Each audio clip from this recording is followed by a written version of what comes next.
Hello everyone, this is Julia with Exclusive Dance Studios. I hope you're all doing well.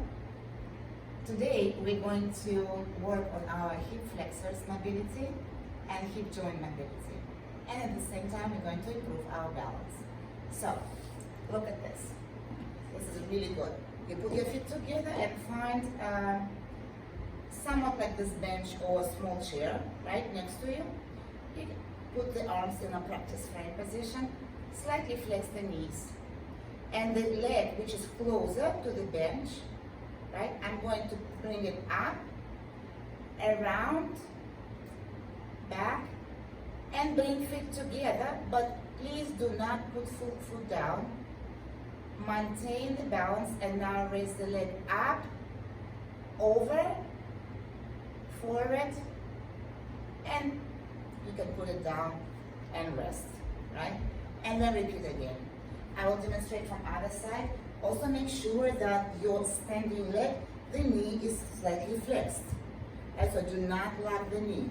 Maintain a very good posture, vertical, enough space between chin and the sternum, right? Find your balance, bring the leg in front, don't do high, right? Do enough to go over the bench or the chair, and then bring the again back, around, over, and